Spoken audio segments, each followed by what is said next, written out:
iPhone SE2, iPhone SE 2020, chacun le surnomme comme il veut, en tout cas il est là et Apple augmente sa gamme de produits de l'année avec un téléphone qui en ravira plus d'un.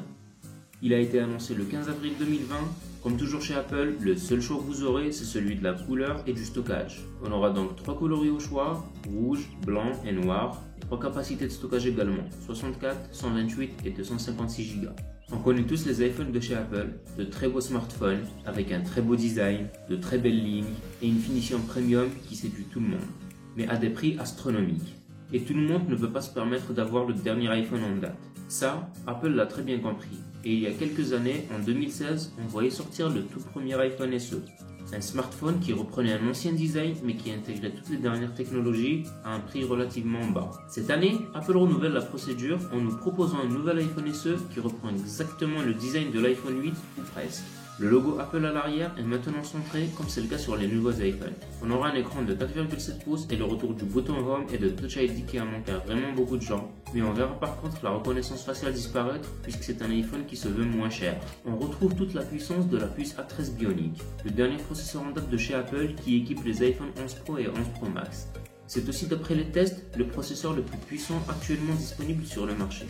Un seul capteur photo de 12 mégapixels à l'arrière qui prend en charge le mode portrait géré par le logiciel et une vidéo allant jusqu'à une résolution en 4K.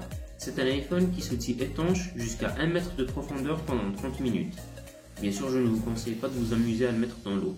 C'est plus une précaution qui a été faite pour éviter les accidents, par exemple si votre téléphone tombe dans une flaque d'eau.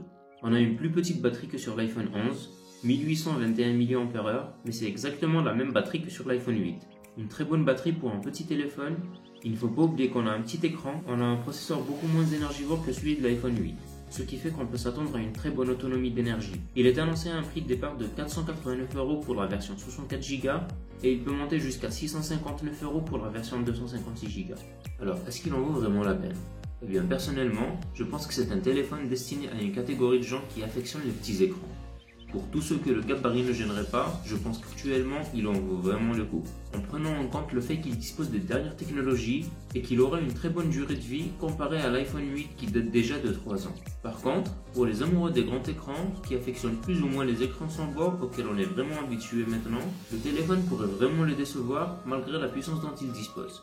Je trouve dommage le fait qu'Apple ne propose pas d'iPhone SE+, qui aurait été similaire à l'iPhone 8 Plus. Je pense que ça aurait été un vrai plus et qu'il aurait séduit vraiment beaucoup de gens.